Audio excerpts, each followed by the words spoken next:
Comme l'apôtre Paul qui avait résisté aux faux frères, afin que la vérité de l'évangile soit maintenue parmi nous. C'est ainsi que nous parlons aussi, afin que ceux qui sont prédestinés pour la vie éternelle, qu'ils reçoivent cette vérité, et reçoivent le salut de leurs âmes. Que la grâce et la paix du Seigneur vous soient encore une fois multipliées. Cet après-midi, nous sommes heureux de vous retrouver après 2 semaines d'absence.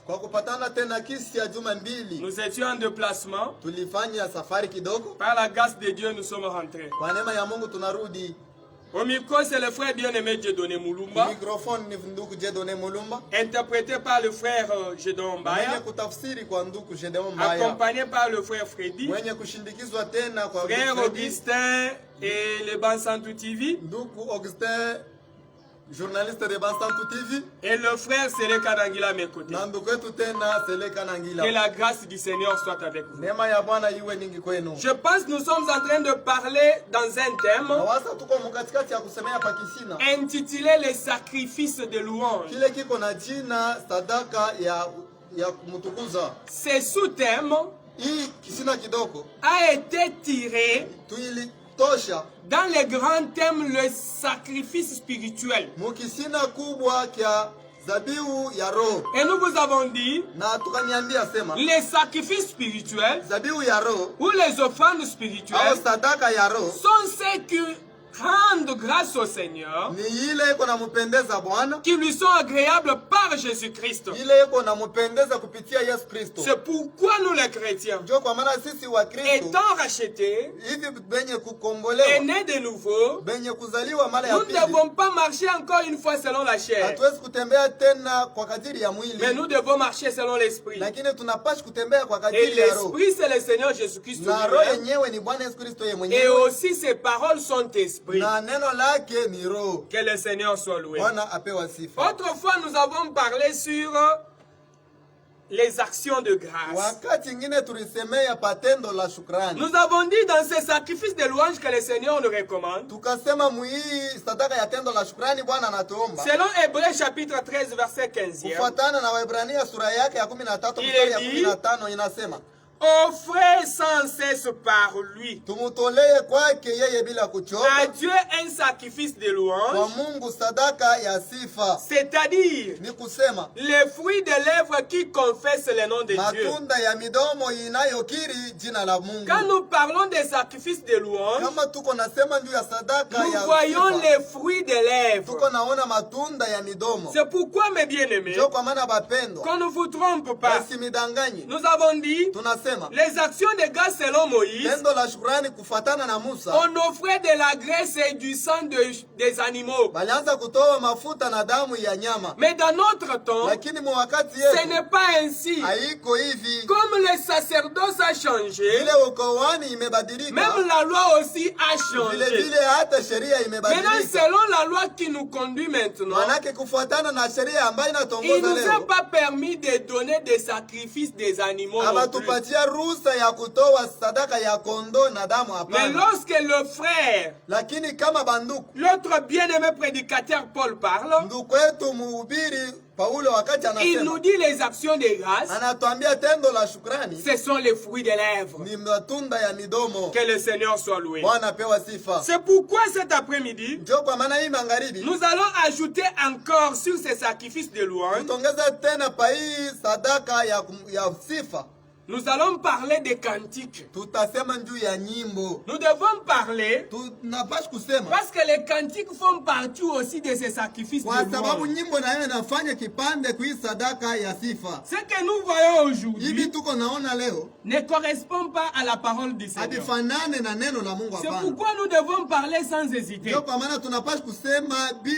sorte que le prédestiné de Dieu reçoive cette parole et soit sauvé. Nous ne sommes pas venus sur cette radio pour nous faire un nom non plus. Mais nous sommes venus pour un objectif. C'est lui du Seigneur qui veut que tous les hommes soient sauvés et parviennent à la connaissance de la vérité. Le Seigneur lui-même a dit, si vous demeurez dans ma parole, vous êtes réellement mes disciples, vous connaîtrez la vérité et cette vérité vous affranchira. Donc nous comprenons par là que si nous ne demeurons pas dans la parole du Seigneur Jésus-Christ, nous ne sommes plus ses disciples et nous ne sommes pas dans la vérité. C'est pourquoi, mes bien-aimés dans le Seigneur, je vous demande, par la grâce de Dieu, de suivre cette mission pour que vous soyez édifiés et la grâce du Seigneur vous soit multipliée. Sur ces cantiques, c'est aussi un moyen de louer le Seigneur. Mais nous allons parler là-dessus pour éviter tout ce qui s'est fait qui ne concorde pas à la parole du Seigneur. Parce que le Seigneur et sa parole, ils sont un. Et aujourd'hui, si on veut juger le monde, le Seigneur ne va plus juger le monde sur base de la loi de Moïse, mais il va les juger sur base de la parole de l'évangile. Nous avons vérifié les Écritures et nous avons compris ce qui suit. Retenant la synthèse que le frère Paul nous a donnée, il dit la louange, c'est les fruits des lèvres. Les lèvres qui confessent le nom du Seigneur. Donc vous comprenez que ce qui se fait en dehors de fruits de lèvres ne pas les sacrifices de louange selon ces versets. Retenez que l'apôtre Paul a dit 1 Corinthiens chapitre 4, ne soyez pas enflé d'orgueil pour aller au-delà de ce qui est écrit. Et il a dit, si vous ne demeurez pas dans les termes de l'évangile, votre foi est vaine. Mais nous ne voulons pas que la foi de quelqu'un soit une foi vaine. Souvenez qu'il est écrit, sans la foi, il est impossible de plaire au Seigneur. Et cette foi vient d'où? Ne vient pas de l'écoute de la loi de Moïse, mais elle vient de l'écoute de la parole de Christ. Que le Seigneur soit loué. Nous avons dit les cantiques selon ce que nous avons lu. Il y a les gens qui ont chanté des cantiques en faveur du Seigneur.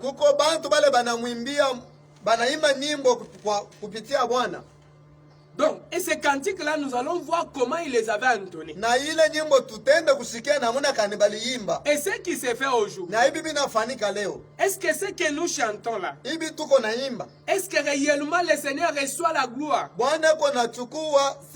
Est-ce que nous sommes en train de confesser le nom du Seigneur? Parce que nous a dit, nous croyons du cœur et nous confessons de nos lèvres. Est-ce que les lèvres confessent réellement le Seigneur tel qu'il est réellement? Nous prenons d'abord la première personne. C'est le serviteur Moïse lui-même. Il avait aussi chanté des cantiques à l'honneur du Seigneur. Nous sommes en Exode chapitre 15. Verset 1er jusqu'au 3e. Nous allons lire rapidement. Alors Moïse et les enfants d'Israël chantèrent ces cantiques à l'Éternel. Ils dirent, je chanterai à l'Éternel, car il a fait éclater sa gloire.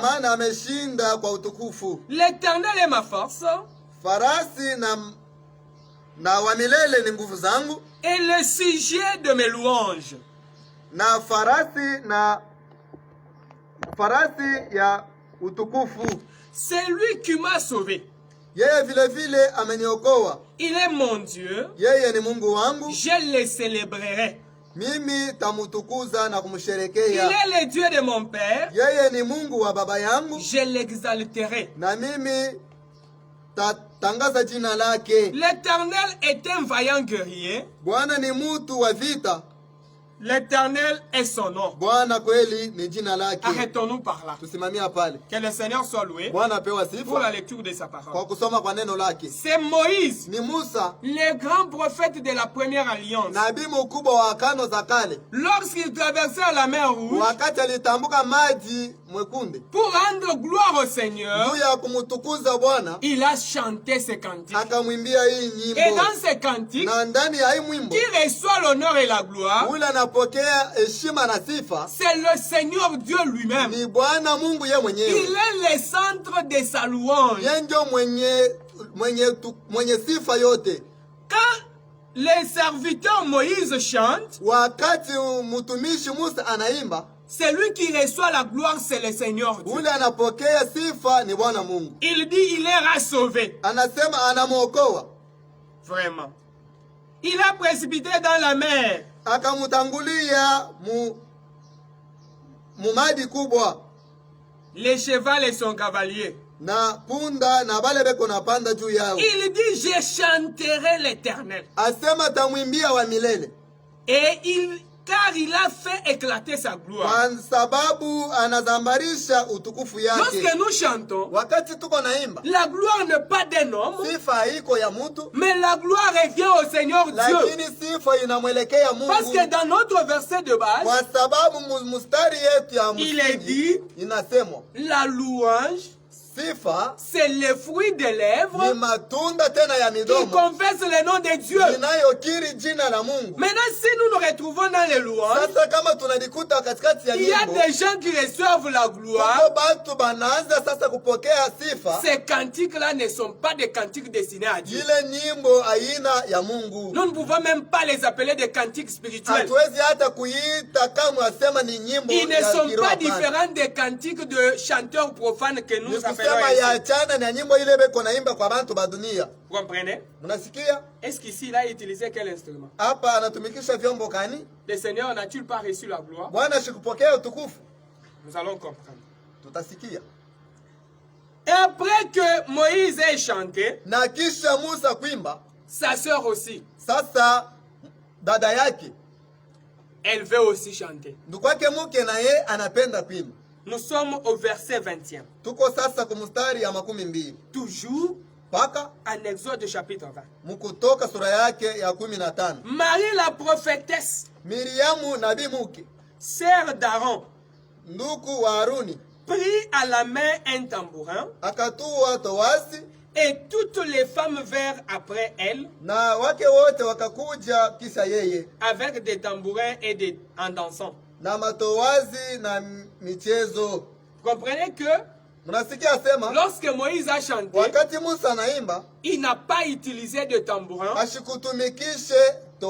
il n'a pas utilisé n'importe quel instrument. Mais Marie, à son tour, elle a utilisé les tambourins ainsi que le phare. Si vous vérifiez, dans toute la Bible, le Seigneur accepte les cantiques.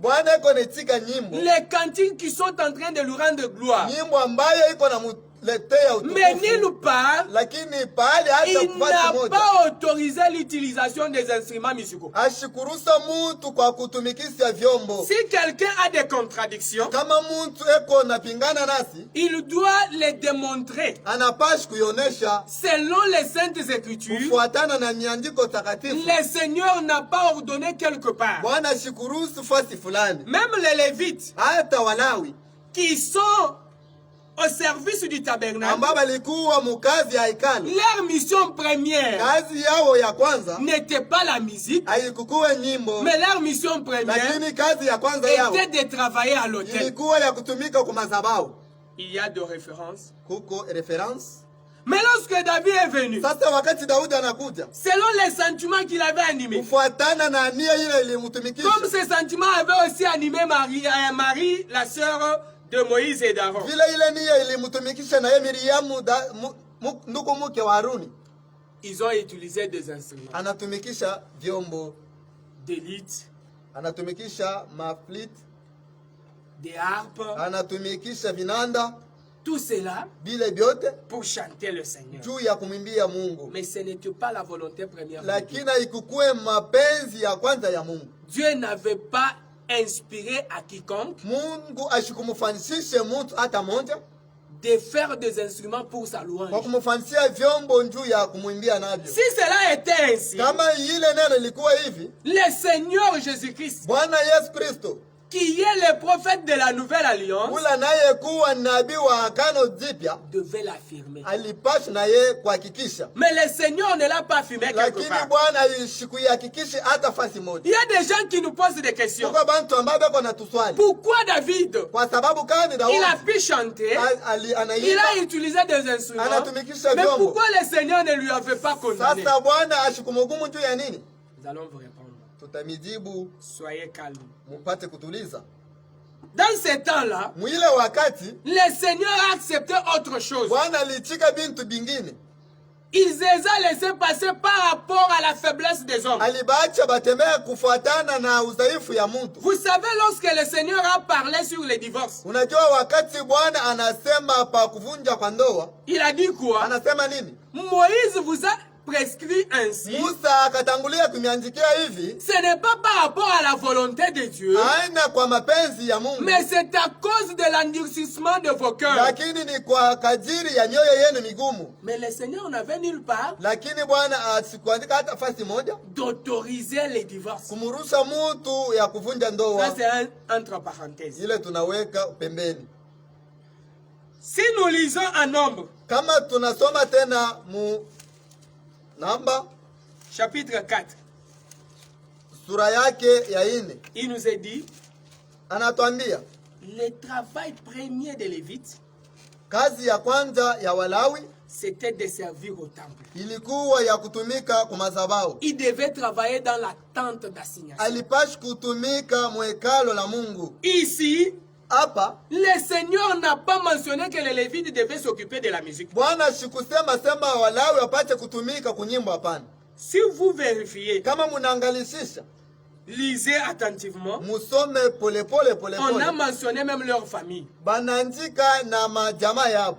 le Seigneur n'a nulle part autorisé ça. Mais lorsque David, dans ses intentions, il a même influencé ses Lévites. Nous savons ce que le Seigneur avait autorisé. Ce n'était que la trompette. Et cette trompette n'était pas utilisée dans les cantiques. Mais la trompette était utilisée pour signaler, avertir le peuple. Le moment qu'il devait quitter le camp, la trompette devait sonner.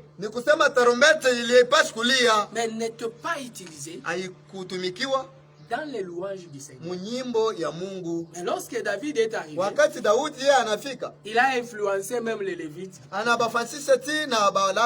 pour pouvoir chanter, chercher de différents instruments de musique.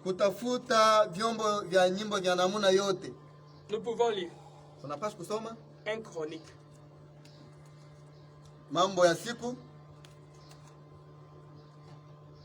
Donc, chapitre 25.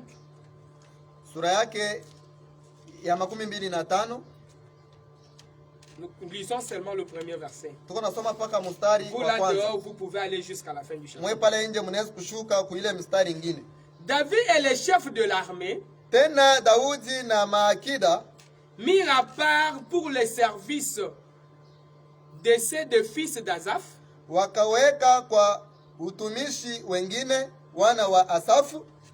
Démon et de Juditun,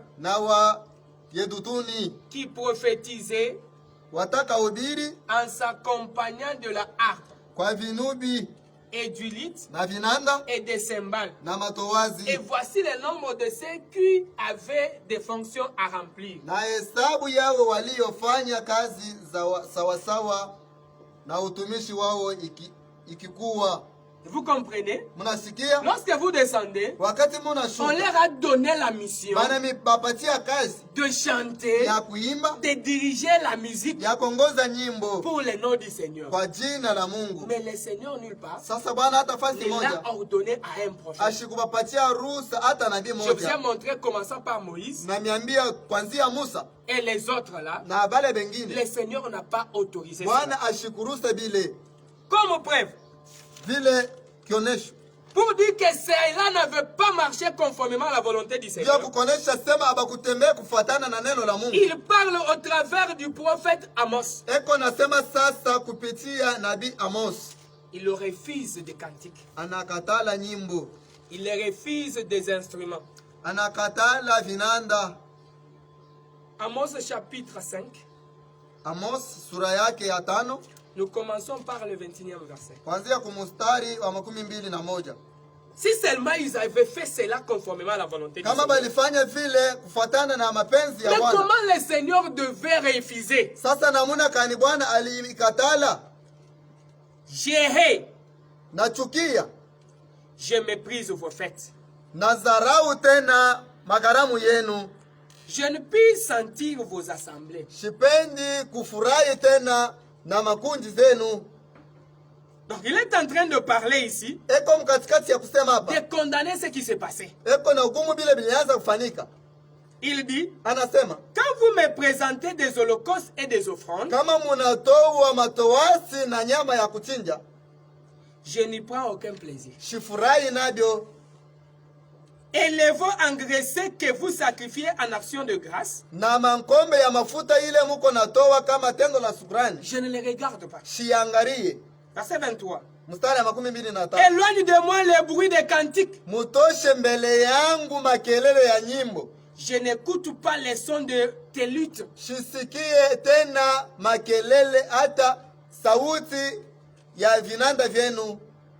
Mais que la droiture soit comme un courant d'eau, et la justice comme un torrent qui jamais ne tarit.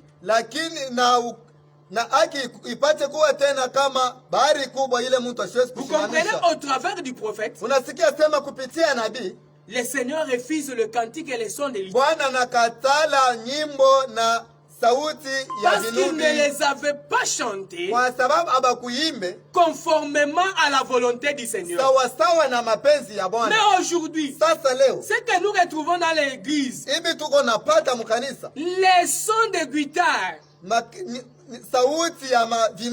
des chansons que nous appelons des chansons profanes, vous les retrouvez dans l'église. Ce sont ces sons-là qui nous font danser. Si j'ai dit qu'ils nous font danser, je serai semblable à vous. Qui vous font danser.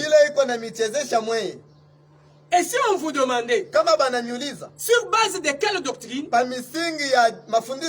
vous avez tiré ceci, vous n'aurez pas de base.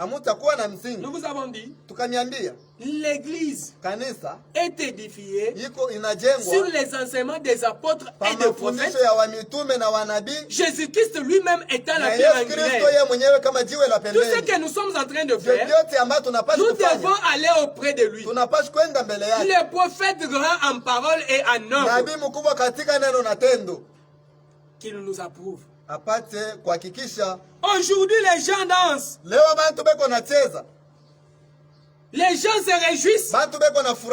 Mais nous nous demandons, avec quels sont les cantiques?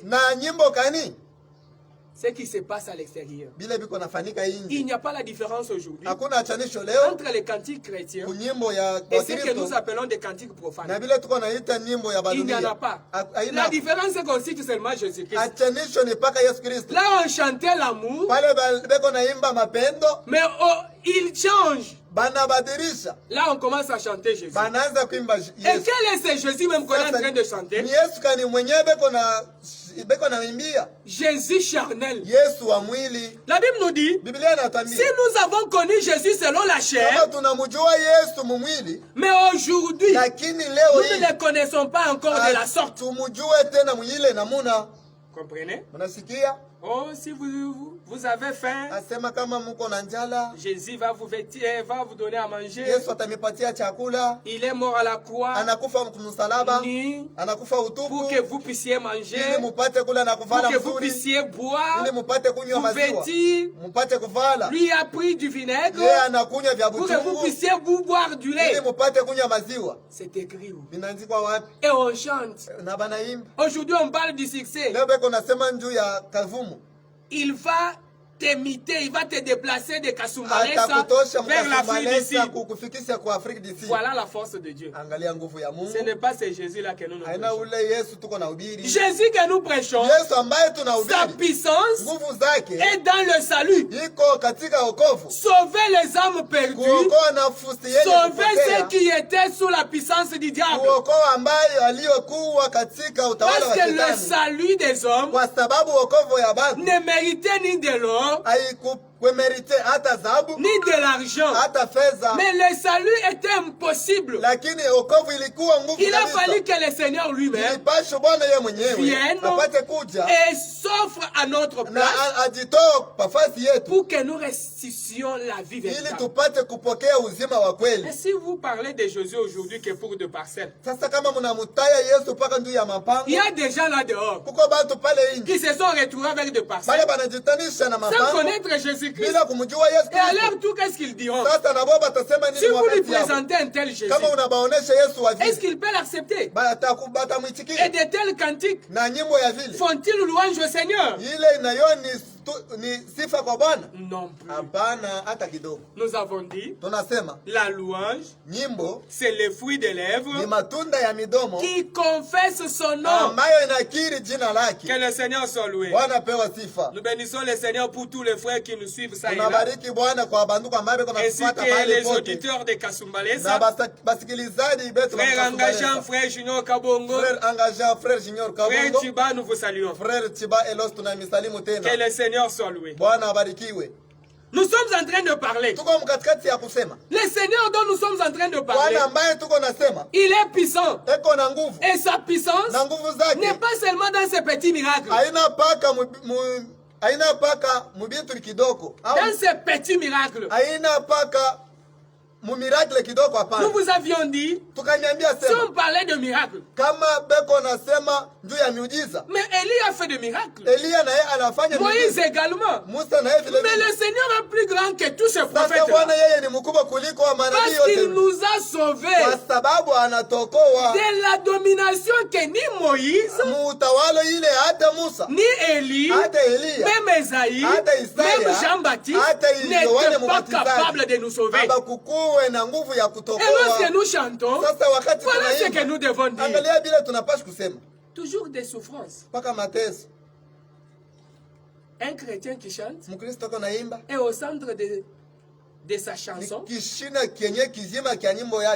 C'est le président de la République. Est-ce que lorsqu'il chante ainsi là, il chante pour les louanges du Seigneur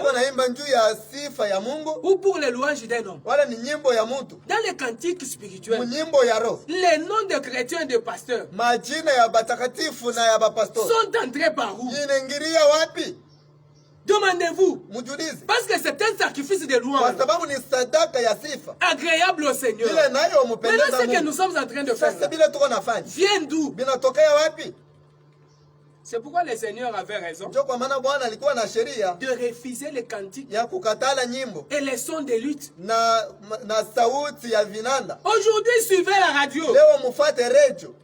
Suivez ce qui se passe. Les chansons ne parlent pas de la foi. Les chansons ne parlent pas de notre destinée. Nyimbo haisema kwa mwito yetu. Mais les chansons vont parler seulement de diplôme. Nyimbo inaanza kusema paka ndio ya diplôme. Les chansons parlent seulement du boulot. Nyimbo inaanza kusema paka ndio ya kazi. Parle des enfants. Inaanza kusema ndio ya watoto. Vous qui étiez stérile, wewe ulikuwa mtasa, vous allez donner naissance au nom du Seigneur Jésus. Utazala katika jina la Yesu Kristo. Parce que le Seigneur est mort stérile. Kwa sababu Bwana anakufa mtasa. Nous allons donner naissance à sa place. Ce sont des blasphèmes. Qui t'a dit que le Seigneur n'a pas engendré? Vous n'avez pas lu les Saintes Écritures.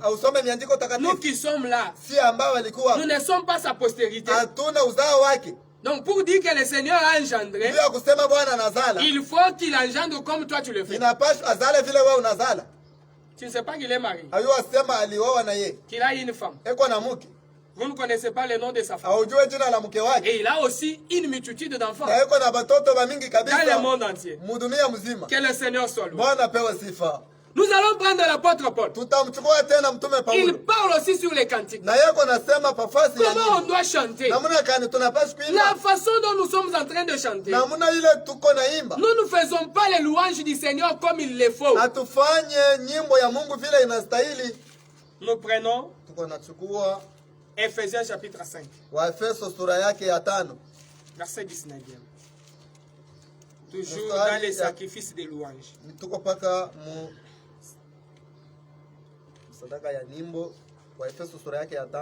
Oui, verset 19. Entretenez-vous par de psaumes, par des hymnes, par des cantiques spirituels, oui, chantant et célébrant de tout votre cœur les louanges du Seigneur. Sadaka nyimbo za Bwana. Les cantiques banasema zaburi. Les hymnes banasema nyimbo. Chantant où? Kuimbia wapi? Dans le cœur. Ndani ya moyo. Nous avons dit tunasema la louange. Nyimbo c'est le fruit des lèvres. Ni matunda ya midomo. Et quelque part il est dit nafasi nyingine banasema c'est de l'abondance du cœur kwa utele wa moyo que la bouche parle. Ndio kwenye midomo inasema. Donc les cantiques ni kusema nyimbo doivent commencer dans le cœur. Inapaswa kuanzia ndani ya moyo. Et dans le cœur. Ndani ya moyo. C'est pourquoi le Seigneur a dit ndio pale Bwana anasema les véritables adorateurs waabuduai wa kweli adoreront le Père watamwabudu Baba en esprit et en vérité. Na ukweli tena. Donc les cantiques ni kusema nyimbo doivent commencer dans le cœur. Inapaswa kuanzia ndani ya moyo. Et le Seigneur regarde. Na Bwana anaangalia wapi? Ne regarde pas aux lèvres. Asitaangalia kumidomo. Il regarde ce qui se passe dans le cœur. Ataangalia vile vinafanyika ndani ya roho yako. C'est dans le cœur. Ni kusema ni ndani ya roho yako. De bonnes et de mauvaises pensées. Ndio mwenye mnatokea akili mubaya. Même nos cantiques hata nyimbo yetu doivent commencer dans le cœur. Inapaswa kuanzia ndani ya roho. Et dès qu'ils commencent dans le cœur, na kama inaanzia ndani ya roho, le Seigneur les reçoit. Bwana ataipokea. Chantant et célébrant les louanges du Seigneur. Mumwimbie na mumsherekee Mungu kwa nyimbo zake.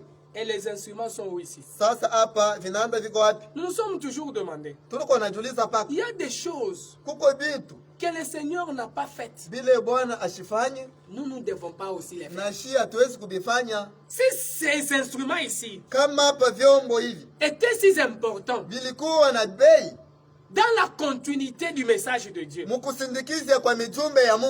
comment Jésus-Christ ainsi que les apôtres devaient oublier ces instruments dans leur adoration? Comprenez que notre adoration n'est pas charnelle, mais elle est spirituelle. Elle se repose sur la parole du Seigneur. Le Seigneur Jésus et ses disciples ont chanté des cantiques. Est-ce qu'ils avaient utilisé des instruments? Pas du tout. Non plus. Maintenant aujourd'hui, lorsque nous utilisons les instruments, c'est pour faire plaisir à qui? Aux hommes Kubapendeza bantu ou à Dieu. Wala kumupendeza Mungu. La Bible dit, Biblia inasema, si nous faisons plaisir aux hommes, kama tunafanya kwa kupendeza bantu, nous ne sommes pas dignes d'être appelés serviteurs de Dieu. Hatustahili kuitwa watumishi wa Mungu. Mais un serviteur de Dieu, lakini mtumishi wa Mungu, c'est celui qui fait plaisir à son Seigneur. Ni ule eko na mupendeza Bwana wake. Qui l'a recruté à son service. Ule anamuita kwa ile kazi. Mais nous, sasa si connaissant que le Seigneur nous a recrutés, benye kujua sema Bwana anatuita kwa kazi yake, nous sommes obligés de marcher dans ses traces, kwa kutembelea paka katika njia yake, dans ses recommandations, kutembea paka muamri yake. Et ces recommandations, na ile amri yake, nulle part hata fasi moja, nous permettent d'utiliser des guitares, haituruhusu kwa kutumikisha vinanda, des synthétiseurs, kutumikisha vinubi, utiliser des tambourins à autre son. Kutumikisha matowazi na matauti mengine. Kwa sababu hapa mtume anasema les fruits de l'œuvre là, matunda ile ya midomo, doivent commencer dans le cœur. Inapaswa kuanzia ndani ya roho. Célébrant. Ni kusema célébrant les louanges du Seigneur. Ni kusema mpate kumshangilia na kumsherekea Mungu. Si vous allez en Acte 16, kama unende kwa Matendo ya Mitume sura ya 16, l'apôtre Paul aussi avait chanté. Mtume Paulo naye vile vile aliimba. Répétez-vous là. Mwe bale mnasema hii maneno. Oh, lorsqu'ils avaient chanté, asema wakati aliimba, ils avaient prié, aliomba, les chaînes s'étaient coupées, minyororo ikarikatikia, et les portes de la prison s'étaient ouvertes. Na mamilango ya gereza ikafunguliwa. C'est vrai? Ni kweli? Au travers de quel instrument? Kupitia vyombo gani? Qui avait fait à ce que vile vilifanya sema l'onction monte. Mafuta yake ipande. Parce que votre onction à vous kwa sababu upako yenu nini ne montre que lorsqu'on fait bouger les sons de guitare. Paka wakati banapika ako vinanda. Si on n'utilise pas de la guitare, kama batumikishe kinanda, votre onction à vous ne monte pas. Upako yenu haitapanda. Maintenant nous nous demandons, sasa tunajiuliza, comment namna gani ces gens ici avaient chanté jusqu'au point na wakati de déverrouiller ya kufungua les cadenas qui les avaient retenu. Ya kufungua vifungo et tous ceux qui étaient avec eux dans la prison, na bote ambao walikuwa nao katika gereza, vraiment ils étaient libérés. Ni kusema balifunguliwa. Les chansons, nyimbo, je vais leur montrer tabaonesha comment j'ai terminé l'année. Namna kani namaliza mwaka ya mateso. Vraiment. Et en quoi est-ce qu'il y a des louanges du Seigneur dans ces histoires? Sasa mubile bintu utukufu wa Mungu iko wapi? Ok, tes ennemis là, qu'ils ne meurent pas, qu'ils voient comment le Seigneur va résoudre ton problème. Tu les avais tirés où? Qui avait aussi chanté ainsi? Lorsque tu deviens un patron, c'est ça l'accomplissement de la parole qui avait été dite. Tu seras la tête et non la queue. Donc c'est lui qui est pauvre, n'est pas la tête, il est la queue. Et quand vous chantez comme ça, et vous croyez que le Seigneur est glorifié, il reçoit cela comme une louange.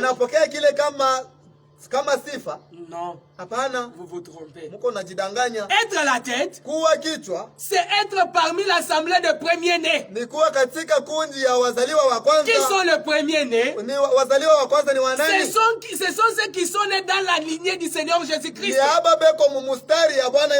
Ils sont les premiers-nés. Ils sont la tête. Et jamais ils ne seront la queue. Vous croyez que un Israélite, même si vous aviez de l'or et de l'argent, il pouvait vous considérer comme un humain? Est-ce qu'il pouvait manger avec toi? Mais il était la tête. Mais aujourd'hui, le Seigneur nous a fait des têtes au détriment du peuple d'Israël. Mais c'est nous qui sommes maintenant une nation sainte. Un chrétien ne sera jamais la queue. Maintenant quand vous chantez ainsi, comme ça fait plaisir aux gens, mais comprenez une chose. Le Seigneur a dit, nous ne sommes pas du monde. Mais lorsque nous parlons aussi, nous ne devons pas parler selon les mondes. Pourquoi? L'apôtre dit quelque part, et parle d'après le monde, c'est l'apôtre Jean. Et le monde les écoute. Aujourd'hui là, vous êtes devenus donc les gens qui sont établis pour satisfaire les mondains. Quand dans une chanson, j'ai déjà suivi une chanson qui nous dit la mission du Seigneur Jésus-Christ est déjà finie. C'est lui qui est dans les terrains. C'est les prophètes de ces gens-là. Maintenant, nous nous demandons, vous là, avec votre prophète, comment vos péchés sont-ils pardonnés? Maintenant, quand vous chantez de telles histoires, et vous dites que le Seigneur est glorifié, je vous dis non, il n'est pas glorifié. Il est glorifié que lorsqu'on confesse son nom dans la vérité, c'est que le Seigneur a fait. Lui-même il dit quoi? Moi, si je suis venu dans le monde, je ne suis pas venu pour être servi. Mais je suis venu servir et donner ma vie comme une rançon pour les saluts de plusieurs. Avez-vous déjà entendu l'apôtre Paul parler de ces choses-là? Quelque part, il est dit, si nous espérons en Christ que pour cette vie, nous sommes plus misérables que tous les hommes. Maintenant, c'est qu'on chante. On chante toujours de cette vie. Mais qu'est-ce que l'apôtre Paul dit? Étant ressuscité des morts, nous ne devons pas nous attacher aux choses d'en bas, mais nous devons nous attacher à celles qui sont en haut, là où Christ est à la droite du Dieu. Mais non, c'est que nous sommes en train de chanter des danses que vous êtes en train de faire. Qui vous a autorisé de les faire?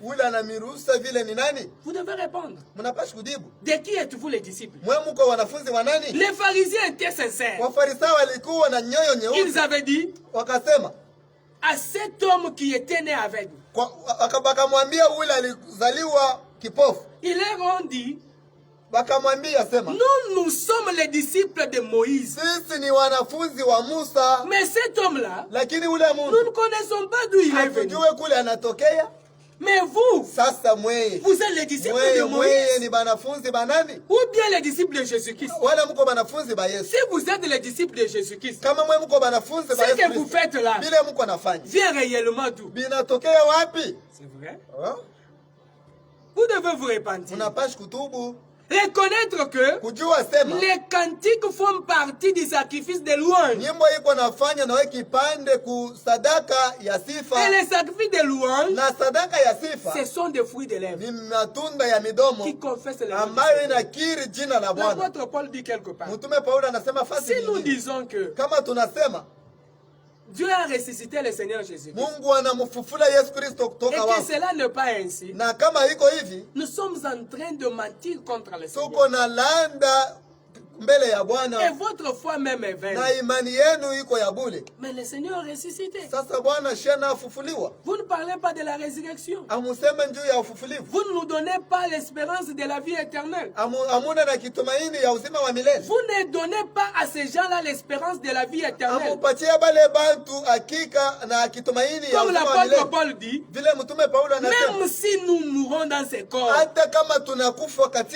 nous avons une bonne tente réservée pour nous. Dites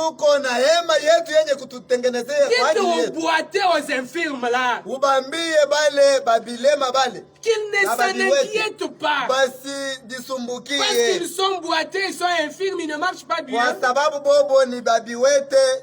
S'ils reçoivent ce message à la résurrection des morts, ils ne ressusciteront pas boiteux, mais ils ressusciteront en bonne santé, avec toute force. Voilà l'espérance que vous devez communiquer dans vos cantiques. Ce que vous êtes en train de communiquer aujourd'hui, ça ne correspond pas au Seigneur. Si vous voulez nous atteindre, nous sommes au 084 127 50 46 RTL Ya Airtel 97 097 80 80 86 86 074 074 097 097 80 80 86 86 074. 074. C'est l'émission La vérité de l'évangile. Émission ni kweli ya Injili. Étant les disciples du Seigneur Jésus-Christ, nous devons marcher dans ses traces. Dans ses traces et dans sa parole. Et qu'est-ce que sa parole dit? Lorsque nous chantons, nous célébrons les louanges qui commencent dans le cœur. Et l'œuvre de ces chrétiens-là sont en train de confesser ce que le cœur a proposé. Et le Seigneur reçoit cela comme un sacrifice. Mais la façon dont nous chantons, ça fait honte. Nous prenons les derniers versets. Colossiens chapitre 3 verset 16. Vraiment. Il est dit que la parole de Christ demeure en vous dans toute sa richesse.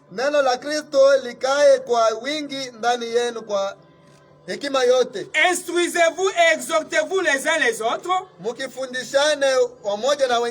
en toute sagesse, par des psaumes, par des hymnes, par des cantiques spirituels, chantant à Dieu dans vos cœurs, en vertu de la grâce. Donc en vertu de la grâce que nous avons reçue, le pardon éternel que nous avons reçu, nous devons chanter à l'honneur du Seigneur. Moïse avait chanté à cause de la délivrance de l'Égypte. Mais nous, comprenez, et à cause de cette délivrance-là, nous devons chanter le Seigneur. Il est bon. Il nous a sauvés. Lorsque nous étions de brebis errantes, le Seigneur est mort à notre place. Il nous entoure de sa protection. Il nous a préparé une cité. Une cité où on n'aura pas besoin du soleil pour nous éclairer. C'est pourquoi nous aimons les cantiques spirituels. Ils sont en train de confesser notre espérance. Nous n'avons pas l'espérance de la terre. Nous avons l'espérance du ciel. Là où le Seigneur est allé préparer une place pour nous. Voilà de quelle manière nous devons chanter. Mais multiplier des choses inutiles là, ce sont des sacrifices des insensés qui ne font pas plaisir au Seigneur. Nous sommes presque à la fin. C'est l'émission La vérité de l'évangile. Nous vous avons donné nos coordonnées. 084 127 50 46 097 80 86 074. Si vous nous atteignez par ce numéro-là, vous pouvez poser toutes vos questions afin que votre culte soit un culte raisonnable, agréable au Seigneur. Retenez que sinon, le Seigneur vous rejettera. Parce qu'au début de notre émission, nous avons dit la disqualification est là. Le Seigneur dira, je ne vous ai jamais connu. C'est pourquoi faites toutes choses selon sa volonté. Même dans la louange, louons conformément aux saintes écritures. Que le Seigneur soit loué. C'est l'émission La vérité de l'évangile que l'église du Seigneur Jésus-Christ vous a proposé ici à Kasumbalesa. Nous avons parlé sur le sacrifice de louange Dans la partie qui parle des cantiques spirituels. Le frère Dieudonné était au micro. Frère Gédon nous a interprété. Nous étions accompagnés d'un grand groupe. Frère Ogi Kaninda, Frère Sele,